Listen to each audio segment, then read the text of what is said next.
Stop waiting for life to happen to you. Take control of your life. This is what I did at age 22. I was like, I am taking control of my life. I called my best friend. I was like, hey, life keeps happening to me. I feel like I'm being pulled in all these directions, and I feel like I have no control over my future.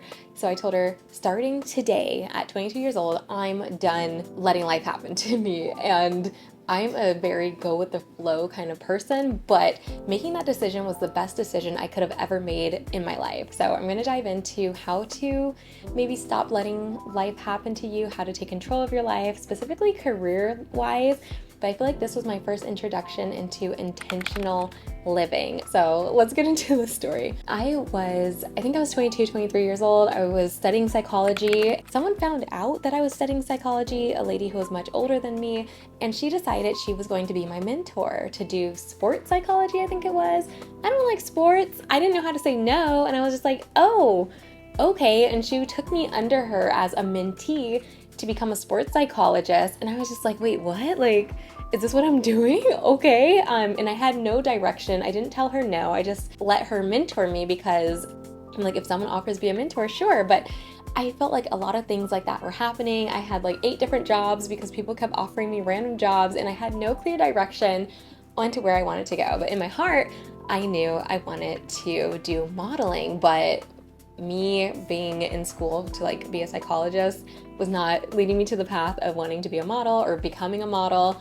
And then me studying under this lady to be a sports psychologist was not leading to like what I knew in my heart I wanted to do. So the first thing I did was, after I called my best friend, I'm like, hey, I'm being pulled in all types of directions. I need to figure out what I actually want to do. The first thing I did was I journaled, and I am not a journaler. I'm like, am I done yet? Am I done yet as I'm journaling? But really, journaling made it so easy for me to get my thoughts on paper and figure out like, what are my true desires, or what do I want to do? Where do I want to be in a year from now? Like, what is this thing I'm doing in life? And I actually was going through my journals the other day. Let me go grab it. And I have a message in there of what I wanted to do and where I wanted to be. And it came true because I journaled. I was like, wait, what? Let me go get it. Okay, this was the journal I had written in way back in the day. Okay, I wrote my dream life: to live in Los Angeles in a nice studio apartment with my boyfriend at the time and a cute doggy. Okay, I moved into LA. I moved to LA. My boyfriend moved in a little bit later. I never got a cute doggy because my apartment doesn't allow dogs. I would like to work as a model in LA and model for major clothing companies. That happened, and I wrote this in 2017, on January 1st, 2017, January 9th. I can't read my handwriting. I would also like to be published in a commercial ad. While modeling, I would like to make money through a thriving blog and YouTube and receive viewers each day. My YouTube will promote optimism, self-love, happiness, kindness. I'll talk about ethical brands and hair companies to share their products. I want to encourage people to start a blog, start a YouTube, go thrift shopping, not feel the need to wear makeup, not feel the need to paint their nails, rock their natural hair. I need to eat healthy and start cooking. So I didn't really start cooking. I still eat a little healthier, but as far as like career-wise goals, I did that. I worked as a model when I moved to LA. As soon as I got to LA, my first job was for a Nike campaign. So I was like, wow, me writing these things down in 2017, these things happened in 2019, 2 years later. But I decided to take control of my life, to start going towards the directions of what I wrote in my journal that my dream was. And that was huge for me because I feel like you don't know until you write it down. So similar to a journal, you can also do a vision board. I feel like seeing things visually. I used to have a vision board that I had on my refrigerator, and when I glanced at it, I was like, okay, those are things I would like to achieve. That's what I want my vision for the year to be. So it kind of helped remind me like, these are what I want to accomplish. So that way I'm not just being a mentor or being a mentee, actually not being a mentor to someone that is not in alignment with my future dream, and not being a mentee and like getting on a board of like someone else's dream for me. So journal and get a vision board. Those are 2 things to really get clear on what you want your future to be, what your goals to be, what your career to be. Yeah, I was so shocked. And I'm not into like manifestation, like I'm not super religious either. Like I feel like this was just me saying, what do I want? And then taking the steps to get there. And I was so like reading this back all these years later, I'm like, dang, it's just 7 years later. I'm like, oh my gosh, I did all the things I wrote down. Well, not all of them. I didn't get a dog and I didn't start cooking, but still I did most of the things that I really wanted to accomplish because I was clear on what I wanted to accomplish. So again, life happening to you, life kept happening to me, and not in a bad way, in a good way, but it was like I was still being pulled in all these directions. So I graduated college and I told myself, okay, I am going to now apply to be a model. I'm going to go to castings. Like every summer when I was in college, I would go to LA and go to castings and try to get discovered. And I just kept doing that. And I was like, okay, I'm going to do that. I'm going to spend this entire summer, because it's hard to find a job when you graduate college. I'm going to dedicate the entire summer to becoming a model and getting signed and just dedicating my time in LA. Tell me why. I'm so grateful. I'm glad it happened. But I literally, when I graduated, I found a job application and I applied to a job, or I saw a job listing, I should say. And I applied for the job and they interviewed me like the following Friday, and then I got the job the following Friday. So I got a job immediately after graduating and I was like, oh, and I started the first thing in June. So I was like, oh, okay, I guess I'm not going to pursue modeling. I'm going to be, working a 9-to-5 in a professional setting. That's okay. That can wait. Me following my dreams of being a model is going to wait. But I was at that job working and I was just like, when am I ever going to pursue my dream to be a model? When am I ever going to make this happen? And then 6 months into the job, I just was like, okay, well, I don't know what I'm waiting for, because this is a career that people stay at for 30 years. So if I don't just apply to become a model or like put myself out there or like try to make an effort to make my dream come true, when will this happen? So I kept saying, well, I'll wait. And then I realized, like, what am I waiting for? So I decided to apply to Role Models Management, and I applied to Wilhelmina. And literally the next day I heard back from both agencies. And I was just like, oh my gosh. And Wilhelmina was like, send additional pictures. And then Role Models Management in LA, they were like, can you come to LA and like meet in person? And so I was like, okay, cool. So Wilhelmina wanted me to do sports modeling, and my build is not, like, I am not a sporty person. And so they didn't write me back after I sent my sporty photos, and I had to go take sporty photos because I didn't have any sporty photos. Shout out to my photographer, Lucky. He was like, okay, we're gonna go take some pictures. I went to the modeling agency, and then they were like, we love you, and they signed me. And I was just like, wait, what? Okay. And so I told my job, hey, can I transfer to your LA location, because I'm going to try to become a model. That's been my dream forever. And they were just like, oh yeah, sure, that's fine. Like, they were so cool about it. And so then I moved to LA. My first job, like, I was here for less than a month. My first job, I said I worked with the Nike campaign, and then I booked some other jobs while here. And I'm just like, oh my gosh, like, my dreams are coming true because I tried and made an effort and like put myself out there. Yeah, don't let life just happen to you. Figure out what you want to do and take the risk. Do that little tiny step that is needed to do whatever your dream is. And you'd be surprised if doors open because you tried. And again, I'm not into like the woo-woo. The perfect time is never coming. Don't wait for the perfect time. Like, you can always push whatever your dream is back. But why push it back if you can do it now, if you can do it today, if you can at least say you tried? Because one thing I told myself is I never want to regret not trying. I could have done all the things. So, and I'm 30 now. So these are my dreams when I was like, how old? Oh my gosh, these were my dreams since I was like little, like since I was like watching America's Next Top Model. So, okay, that's my story on taking control of my life and not just being like, oh, I stumbled onto this job. Oh, I got hired right away. Oh, like I was like, okay, no, I'm going to pave my way a little bit. The next thing is, if you're looking for like your future career, like a dream you want to accomplish and you don't know how, or you're feeling really overwhelmed, find an inspirational person who has already achieved what you want to achieve. And that's one thing living in LA. I'm originally from Vegas, and I feel like you see people only in certain industries, like specifically hospitality. But in LA, you meet so many people who are like in all these different industries doing all these random jobs that like you're like, that's a career. And I feel like it's way more, I guess, inspiring meeting people, because you're like, okay, someone has to do that. Someone is doing that. Someone's doing that now. And so it makes you feel like, okay, someone's already doing that. I can do it too. So if you find that person to be kind of like your inspiration, You can listen to their podcast, you could read, interviews with them, you can even like maybe write them and ask them questions directly, but figure out like what path did they take. And there's this blog or an app or website or something that it had it where people could share their career, like their career where they're at. Like let's say the person works at Google, like doing software engineering. It shows like all the jobs and steps and opportunities they took to get to that point. And it's like I don't know if it's a social network kind of thing, but it shows you. So you can find people on there. What I did was I found this lady who was a vegan model. And granted, I'm not vegan, but I knew I wanted to model for brands who were more ethical because I started as a model for like fast fashion companies. So I said, okay, is there such thing as an ethical modeling agency so I don't have to be the face of like Forever 21 and H&M and all these other stuff? And there was this girl who I found, and I looked at all her social medias, I read all her interviews, and then I kind of followed her. I was like, okay, she's with a modeling agency who connects her with a vegan brand, so she is there for the model and face for vegan brands. So that's how I found Role Models Management. And I was like, okay, I kind of followed her, like how did she do it? And then I applied that to myself. I took what made sense to myself, and I even applied to that same agency because I was like, this is where I want to be. And she was further in her career than me. So I'm like, okay, this is the perfect person to model my path behind. And that really helped me because it gave me a clear road on like, okay, this is kind of what I want to do.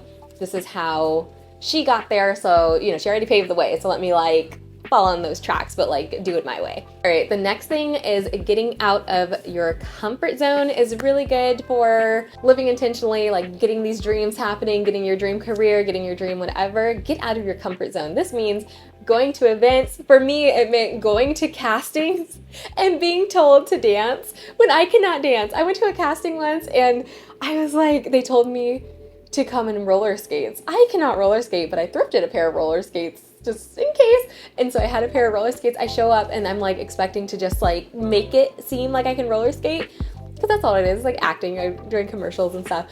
Oh my gosh. I get there and they're like, okay, so here's the choreography. You gotta do this on your roller skates, dance and roller skate. I'm like, I can't dance. I can't roller skate. I'm in front of this one guy who's watching me do these in a room. Like castings can be so embarrassing. But it put me out of my comfort zone. Did I get the job? No. But still, I'm putting myself out there for these opportunities instead of just saying, no, I'm not even going to try for this opportunity. For example, when I did the Nike ad, I don't know how to run. I'm not sporty. I already told you that. So they wanted me to run in this ad. And I was out here with my coworkers. Like they taught me how to run. They were like, Tyler, you're gonna figure out how to run. We're gonna show you. They're all sporty, thank goodness. And so we're like in the parking lot at work. They're like, higher knees higher. So like I'm faking it till I can make it. I was out of my comfort zone. I submitted like a tape of me running and I got the job. But at the actual photo shoot, people were literally hurdling over bleachers. They were like dancing. They were doing all these things. I'm like, okay, well, I'm here to pretend that I can run. And I'm channeling running. And it was funny because I ran to the end of the bleachers and the photographer was taking pictures and he's like, why'd you stop? I'm like, there's a freaking thing right here, like a staircase, stair rail. He's like, the last model hurdled over it. I'm like, well, I could barely run. I'm out of my comfort zone. If I could get out of my comfort zone, you can get out of your comfort zone too. But other ways you can get out of your comfort zone is to go to industry events. Networking is a great way to kind of open up doors and meet people because connections are everything. Another thing is you can post online. Like if you are really into a certain industry, like if you're into sustainability, start posting online about sustainability. And a lot of opportunities happen from you posting online. I encourage everyone to have some type of social media presence, whether it's a blog, an Instagram, a YouTube, and just share because that kind of opens the door and that gives people that kind of familiarity with you, or it seems like, oh, that person knows what they're talking about. They share about this online. So that's also a good way to get out of your comfort zone. Okay, the next thing is saying no to things that are not in your vision. Again, they tried to make me become a sports psychologist. That was not for me. And that's maybe something I should have said no to, but I had no vision. I didn't know where I wanted to go. I just knew I was like kind of being pulled, like they want me to do this, they want me to do that. No. Start saying no to things that make no sense. Whether that's like making lifestyle changes or just being more disciplined, or you know what you need to say no to. People say like that gut feeling. If you feel like off the bat you want to say no, like maybe say no.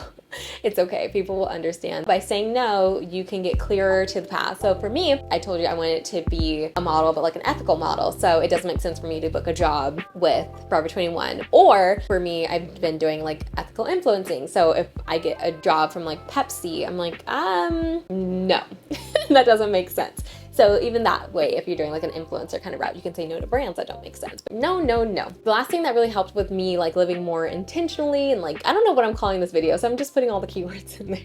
But another thing I learned is to seek opportunity. So if you want your goal to happen, if you want to accomplish a certain thing, sometimes the opportunities aren't going to just come to you. They're not going to just come in your inbox or land in your lap, and maybe you're not pulled in all these directions. Maybe you want a mentor, but you don't know where to find one. Like maybe you need to seek the opportunities yourself. I'm doing a lot of hand movement. But some ways you can do it are by applying for jobs. You can apply for grants. If you are an influencer or, you know, a content creator, there are so many good, I don't even know what they call it, like cohorts for content creators. Like I was in a Pinterest sustainability cohort, and it was such an amazing opportunity. I hyper learned how to use Pinterest. I have a lot of great connections with Pinterest now because of it, and I applied for it. I don't know if they're going to choose me. They only chose a handful of people, but I'm going to put myself out there. So it's like putting yourself out there, trying to put yourself out there for opportunities where they want to help people. Like they need to select a person. Why wouldn't that person maybe be you? And if you're not selected, it's okay. There's so many opportunities every single year. If you are an influencer, you can pitch brands. So if brands are not coming into your inbox, or if there's a brand you really love and want to work with, instead of waiting for that brand to one day work with you or reach out to you, or if you're like, oh, I dream that they'll write me and notice me, like just add the person who works with their marketing team on LinkedIn and message them, or you know, talk to them on Instagram and say, hey, I love this about you. Do you want to work together? Like there's so many ways where you can take charge and seek opportunities. If you're an ethical influencer, there's a website that posts ethical influencer opportunities. Like you're not having to actively search for this. It's coming to your inbox saying, hey, there's a job with this company. Do you think you're a good fit? If so, do you qualify for this? Pitch yourself here. There's so many opportunities out there that you can put yourself out there for. Those are all the ways that I was like, you know what? I told my best friend, like I said, I am taking charge of my life. Those are some of the ways I did it.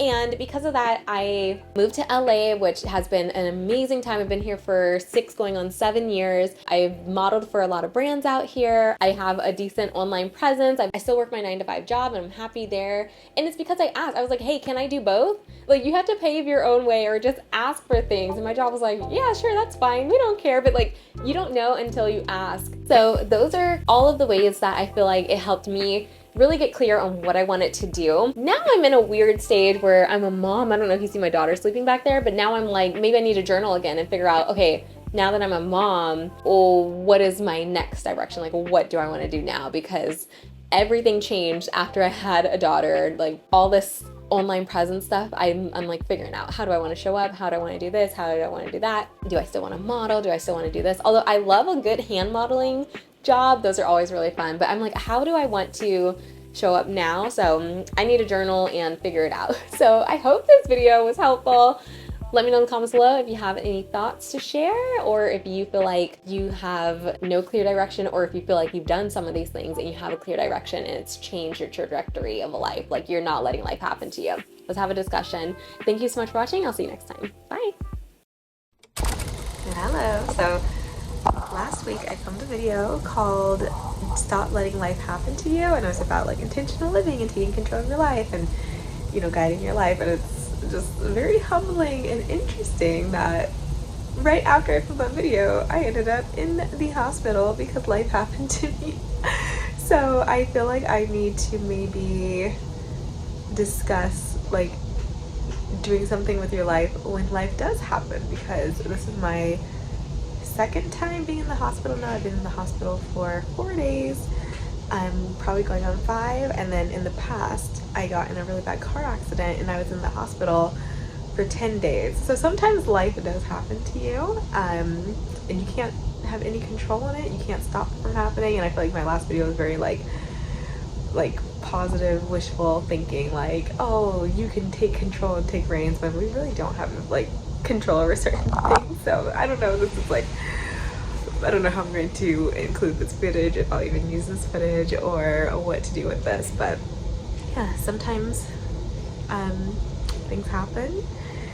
You get sick, you get in accidents, you end up in the hospital, and you're kind of forced to slow down, and bad things happen all the time, and there's only so much you can do when life decides to, you know, do its thing.